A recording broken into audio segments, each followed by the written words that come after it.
চেহারার পরিবর্তন হয়েছে, চাঁদার পরিবর্তন হয় নাই। নেতা এবং দলের পরিবর্তন হয়েছে, নীতি আদর্শের পরিবর্তন হয়নি।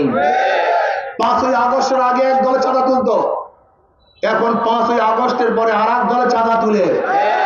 চেহারার পরিবর্তন হয়েছে, চাঁদার পরিবর্তন হয় নাই। একদল খুন করে আর এক দল খুন করে, তার মানে হাতের পরিবর্তন হয়েছে, খুনের কোনো পরিবর্তন। আগে একদল ধর্ষণ করত, এখন আর এক দল ধর্ষণ করে। শুধু মানুষের পরিবর্তন হয়েছে, ধর্ষণের কোনো পরিবর্তন হবে না। কিয়ামত পর্যন্ত A to B, B to C জীবনও ভাগ্যের পরিবর্তন হবে না।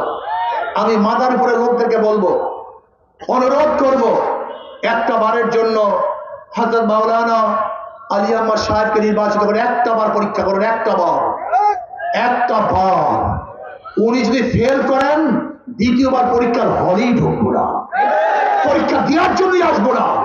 ইসলাম দুনিয়াতে ফেল করার জন্য আসে নাই, ইসলাম দুনিয়াতে পাস করার জন্য আসছে। আপনাদের ধারণা কি হযরত মাওলানা আলী আহমদ সাহেব যদি নির্বাচিত হন, আমি তো মনে করি আব্দুল আজিজ নির্বাচিত হন, আমি তো মনে করি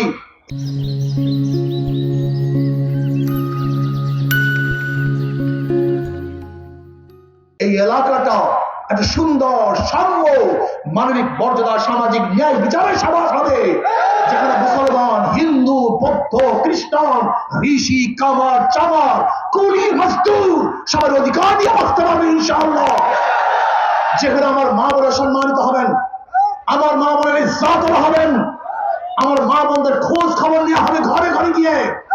কে কোনো অসুবিধা আছে, কে ক্ষুধার্ত অবস্থা আছে, আমার কোন মা বোন মিসকিন অবস্থা আছে, এতিম অবস্থা আছে, বিধবা অবস্থা আছে, কার কে ক্ষুধার্ত, কে বস্ত্রহীন, কে ঘরহীন, কে চিকিৎসাহীন, কে শিক্ষাহীন, ইনশাআল্লাহ আমার এই প্রার্থীগণ তারা খাওয়া দেবে হিসাবে সবার খবর নিয়ে তাদের যে প্রয়োজন আছে অবশ্যই সেই প্রয়োজনকে মিটিয়ে দেবে ইনশাআল্লাহ।